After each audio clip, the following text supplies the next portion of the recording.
Lieutenant കേണലും നടനുമായ മോഹൻലാലിനെതിരെ വീണ്ടും RSS മുഖപത്രമായ organiser Gulf മാധ്യമത്തിന്റെ പരിപാടിയിൽ പങ്കെടുത്തതിൽ മോഹൻലാലിനെ വിമർശിച്ചുകൊണ്ടാണ് ഇത്തവണ ലേഖനം എഴുതിയിരിക്കുന്നത്.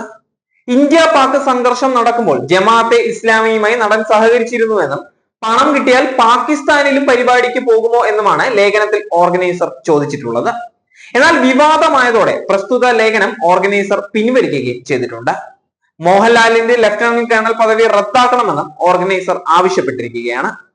മോഹൻലാൽ വെറും ഒരു നടൻ മാത്രമല്ല എന്നും ഇന്ത്യയുടെ ടെറിട്ടോറിയൽ ആർമിയിൽ ലഫ്റ്റനന്റ് കേണൽ എന്ന ഓണററി പദവി വഹിക്കുന്ന വ്യക്തിയാണ് എന്നും ലേഖനം പറഞ്ഞു വെക്കുന്നുണ്ട്.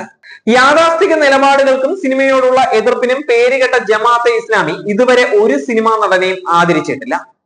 ഇത് കേവലം ഒരു കലാകാരൻ എന്നുള്ള നിലയിൽ മാത്രമല്ല, ഒരു പ്രത്യേക അജണ്ട മുന്നോട്ട് കൊണ്ടുപോകുന്നതിനുള്ള തന്ത്രപരമായ നീക്കമായിട്ടാണ് മോഹൻലാലിനെ ക്ഷണിച്ചത് എന്നുള്ള സംശയം ഉയർത്തുന്നുമുണ്ട്.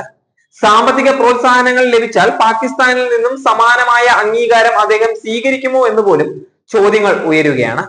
ഇങ്ങനെയായിരുന്നു ലേഖനത്തിലെ പരാമർശം. ഇന്ത്യൻ സമൂഹത്തിന്റെ ക്ഷേമത്തോട് പ്രതിബദ്ധത ഇല്ലാത്തവരാണ് ജമാഅത്തെ ഇസ്ലാമികളെന്നും മാത്രമല്ല ഇവരുടെ പ്രതിഷേധങ്ങളിൽ വിദേശ ഭീകരരെ മഹത്വവൽക്കരിക്കുന്നുണ്ട് എന്നും ഓർഗനൈസർ പരാമർശിച്ചിരിക്കുകയാണ്. രാജ്യത്തിന്റെ ഇപ്പോഴത്തെ സാഹചര്യവും ഇന്ത്യൻ സൈന്യത്തിലെ മോഹൻലാലിന്റെ പദവിയും കണക്കിലെടുക്കുമ്പോൾ മാധ്യമത്തിന്റെ പരിപാടിയിൽ പങ്കെടുത്തത് അനുചിതമെന്ന് വിശ്വസിക്കുന്നുവെന്നും മോഹൻലാൽ പറഞ്ഞു. ഗൾഫ് മാധ്യമം സംഘടിപ്പിച്ച സാംസ്കാരിക മേള കമോൺ കേരളയുടെ 7ാം എഡിഷനിൽ പങ്കെടുത്തതിനാണ് മോഹൻലാലിനെതിരെ ഓർഗനൈസർ രംഗത്ത് വന്നിരിക്കുന്നത്. മോഹൻലാൽ മേളയിലെ മുഖ്യ അതിഥിയായിരുന്നു. മോഹൻലാലിനെതിരെ സംഘപരിവാർ കടുത്ത സൈബർ ആക്രമണം തുടരുന്നതിനിടെയാണ് ഓർഗനൈസർ ലേഖനം പ്രസിദ്ധീകരിച്ചിരിക്കുന്നത്.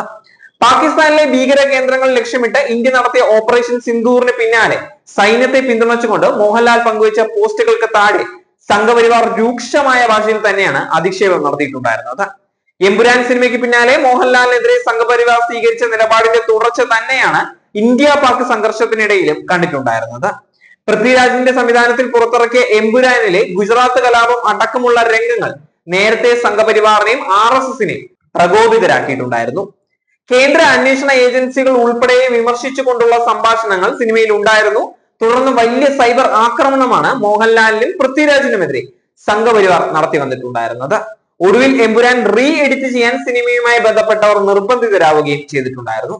പിന്നാലെ സിനിമയുടെ നിർമ്മാതാക്കളിൽ ഒരാളായ ഗോകുലം ഗോപാലിന്റെ സ്ഥാപനങ്ങളിൽ ED റെയ്ഡും നടത്തിയിട്ടുണ്ടായിരുന്നു. ഇത് ആദ്യമായല്ല മോഹൻലാൽ എന്ന നടനെതിരെ സംഘപരിവാർ ആക്രമണം നടത്തുന്നത് തന്നെ.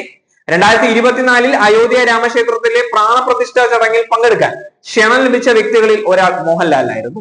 എന്നാൽ മലൈക്കോട്ടെ വാലിബൻ എന്ന സിനിമയുടെ പ്രൊമോഷൻ തിരക്കുകൾ മൂലം ചടങ്ങിൽ അദ്ദേഹം പങ്കെടുക്കാൻ സാധിച്ചില്ല. അക്കാരണത്താൽ മോഹൻലാലിനെതിരെ സംഘപരിവാർ അനുകൂല പ്രൊഫൈലുകളിൽ നിന്ന് വലിയ തോതിൽ വിമർശനം ഉയർന്നിട്ടുണ്ടായിരുന്നു. അതായിരുന്നു മോഹൻലാലിനെതിരെയുള്ള സംഘപരിവാർ ആക്രമണങ്ങളുടെ തുടക്കം തന്നെ. പിന്നീട് ഇങ്ങോട്ട് പലകുറി മോഹൻലാൽ എന്ന വ്യക്തിക്കെതിരെ പല തരത്തിലുള്ള ആക്രമണങ്ങളും നടന്നിരിക്കുകയാണ്.